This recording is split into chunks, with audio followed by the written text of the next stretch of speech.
अब इस पर क्या कहता है कि तुम्हारे ही ये सब तुम्हारे स्ट्रांग होते जा रहे थे, तुम स्ट्रांग, इसलिए मेरे पिताजी ने तुम्हें हमारा आधा राज्य दे दिया।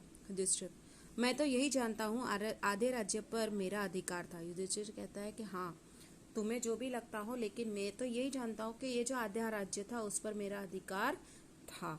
दुर्योधन, सत्य को ढूंढने का प्रयत्न न करो युधिष्ठिर, उसे निष्पक्ष होकर जांचो।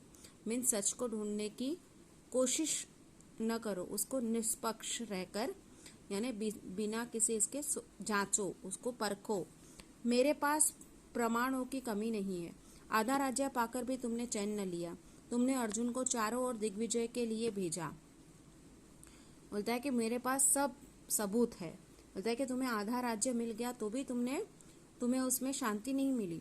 तुमने अर्जुन को चारों तरफ दिग्विजय, यानी सब राज्य को, ये राजसूय यज्ञ के बहाने तुमने जरासंध और शिशुपाल को समाप्त कर दिया। मीन्स राजसूय यज्ञ के बहाने तुमने जरासंध और शिशुपाल को भी मार दिया। यहाँ तक कि जुए में खेल खेल में भी तुम अपनी ईर्ष्या न भूले और तुमने झट से अपना राज्य दांव पर लगा दिया।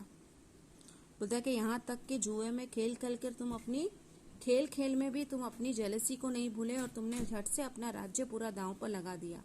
यदि तुम जीते तो तुम्हें मेरा राज्य अनायास ही मिल जाता। बोलता है कि ये सब उसने ही सोचा था, दुर्योधन ने, लेकिन ये अभी युधिष्ठिर के ऊपर डाल रहा है कि अगर तुम उस वक्त अगर जुए में जीत जाते तो मेरा राज्य भी तुम्हें बिना किसी प्रयास के मिल जाता, अनायास।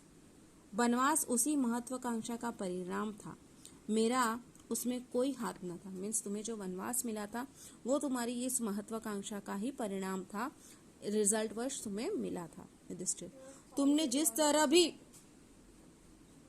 भरी सभा में द्रौपदी का अपमान किया, तो ये कहता है कि तुमने जिस तरह द्रौपदी का अपमान किया वो तो देखो। दुर्योधन, मेरा अपमान भी द्रौपदी ने भरी सभा में ही किया था, तब तुम्हारी यह न्याय भावना क्या सो रही थी? तो दुर्योधन कहता है कि द्रौपदी ने भी मेरा अपमान किया था पूरी भरी सभा में, क्या तब तुम्हारी ये न्याय की जो भावना थी, जस्टिस की, वो क्या सो रही थी? फिर द्रौपदी को दांव पर लगाकर क्या तुमने उसका सम्मान करने की चेष्टा की थी?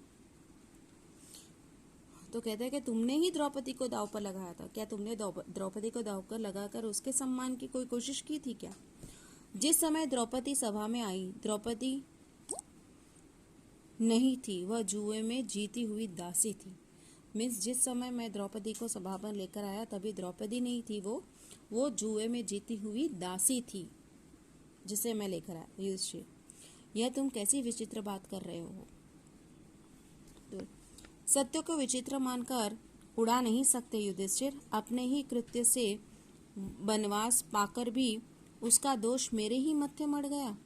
बोलता है कि सत्य को विचित्र मानकर तुम उस बात को उड़ा नहीं सकते हो। बोलता है कि अपने ही कर्मों से, कृत्य से, मीन्स अपने ही बुरे कर्मों की वजह से तुम्हें वनवास मिला और उस वनवास का दोष भी तुम मेरे ऊपर थोप रहे हो।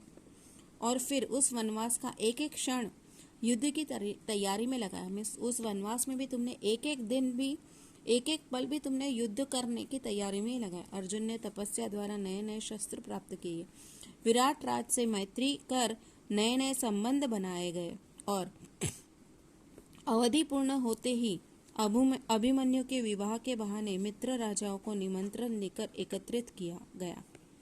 बोलता है कि तुम उधर ही तपस्या के दौरान ही, वनवास के दौरान ही अर्जुन ने तपस्या कर करके नए शस्त्र प्राप्त किए, विराट राजा से मैत्री कर कर उनके साथ नए नए संबंध बनाए, नए नए रिलेशंस तुम लोगों ने बनाए। और जैसे ही तुम्हारे वनवास का टाइम खत्म हुआ तभी तुमने अभिमन्यु की शादी के बहाने सभी मित्र राजाओं को इनवाइट कर कर उनके साथ। युधिष्ठिर, क्या यह कटु सत्य को मिटा सकते हो? मीन्स ये कड़वा सच जो है उसको तुम झुठला सकते हो? यदि जो कुछ तुम कह रहे हो वह सत्य है तो दुर्योधन, तुम मेरा विश्वास करो कि तुमने प्रत्येक घटना के उल्टे अर्थ लगाए हैं। जो नहीं है उसे कल्पना के द्वारा देखा है, यह सब मिथ्या है। तो तो युधिष्ठिर क्या कहता है, यदि जो जो कुछ भी तुम कह रहे हो वो अगर सत्य है दुर्योधन, तो तुम मेरा विश्वास करो कि ये सब जो जितने भी इंसिडेंट्स तुमने बताए, उस सब इंसिडेंट्स का तुम उल्टा अर्थ लगा रहे हो। जो नहीं है उसकी कल्पना करके तुमने ये सब जो है वो झूठ है, जो कुछ भी तुमने कहा दुर्योधन। किंतु यही बात है तुम्हारे लिए कह सकता हूँ युधिष्ठिर, क्योंकि अंतर्यामी जानते हैं कि मैंने कोई बुरा आचरण नहीं करना चाहा। बोलता है कि यही अगर मैं तुम्हारे बारे में कहूँ तो, क्योंकि मेरा अंतर्यामी मन की जानने वाला, बोलता है कि मेरा मन जानता है कि मैंने कोई बुरा आचरण, बुरा बिहेवियर नहीं किया है, नहीं करना चाहा है। मैंने एकमात्र अपनी रक्षा की है, मैंने सिर्फ अपने आप को प्रोटेक्ट किया। जब तक तुमने आक्रमण नहीं किया मैं चुप रहा। जब मैंने देखा कि युद्ध अनिवार्य है तो फिर विवश होकर विरोचित कर्तव्य करना पड़ा। बोलता है कि मैंने भी तुम पर कभी अटैक नहीं किया है। मैं जब तक तुमने सामने से अटैक नहीं किया तब तक मैं चुप रहा, लेकिन जब मैंने देखा कि अभी युद्ध के अलावा और कोई उपाय नहीं है, तो बोलता है कि जो वीरों के लिए उचित होता है वही काम मैंने किया है। युधिष्ठिर, अभिमन्यु वध भी क्या विरोचित था? बोलता है कि तुम लोगों ने जो अभिमन्यु को घेर कर जो तुम सबने मारा, वो भी क्या विरोचित था?